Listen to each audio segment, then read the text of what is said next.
I'm Jack, Sam's brother, and we are here in our backyard where we also live with our other brother. And Sam wanted to give some advice about how to have an impact on the world. And since he couldn't interview himself, here I am. So, Sam, thank you. Thank you for taking the time. Yeah, my pleasure.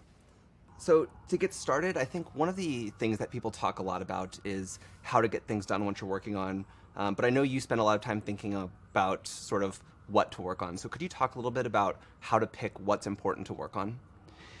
Yeah, I think you want to look for the intersection of what you're good at, what you enjoy, and where you can create value for the world.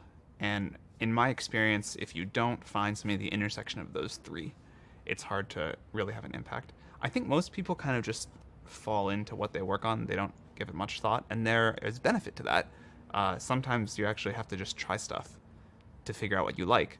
But I really do think it is worth upfront thought about what you're going to spend most of your waking time doing. So I think it's really good when people think about what they're good at, what they like, and kind of how they can create value for the world. And sort of in addition to what people are working on, I know at Y Combinator you talk a lot about who people are working on things with.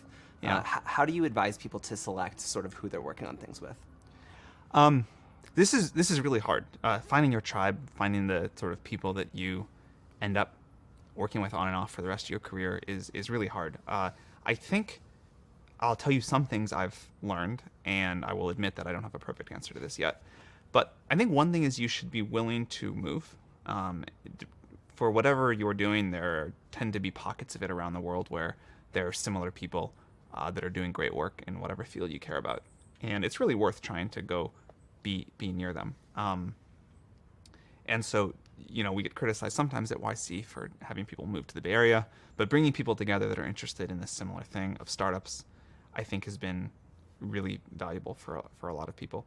I think another thing that I have learned is that whenever I've helped people for no immediate benefit and with no intention of ever getting a benefit at all, time and again in my career, it has really later benefited me a lot. So I think you at some point often get to a point in your career where you're limited by how many good people you know, and how many of those you can work with or get to do things that together. And so just helping a lot of people and spending a lot of time with a lot of people has benefited me. Years after I've really helped someone for no reason, I get to invest in their startup and it goes on to be a huge success. Or we're able to work on OpenAI together, any number of things. I think just trying to help a lot of people, and out of that, seeing who is really impressive and who gets things done is helpful. And in terms of how to actually get things done, so you've selected what to work on, who to work on it with. You think maybe you found your tribe, and then kind of now what? What are sort of the best ways to actually accomplish big things? Well, there's a Charlie Rose quote on this that I've always loved, and I've since added one more element to it. But the quote is that the way things get done in the world are through a combination of focus and personal connection. And the additional point I would make, after having thought about it for a while, is that the third factor is self-belief.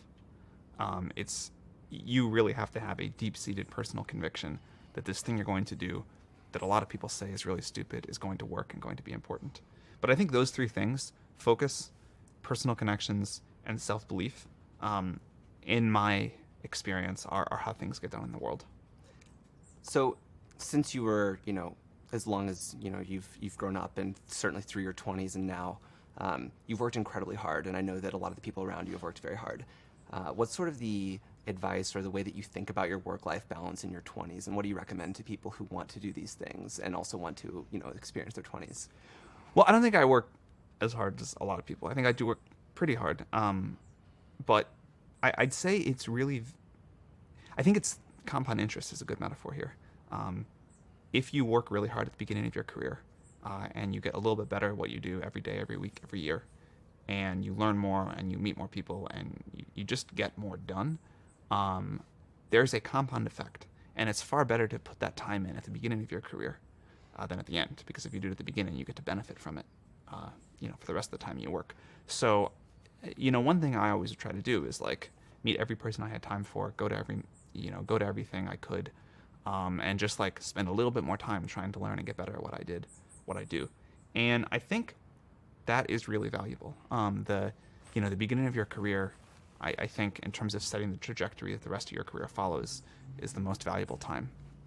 And so obviously you don't want to work all the time because your 20s are your 20s. But I do think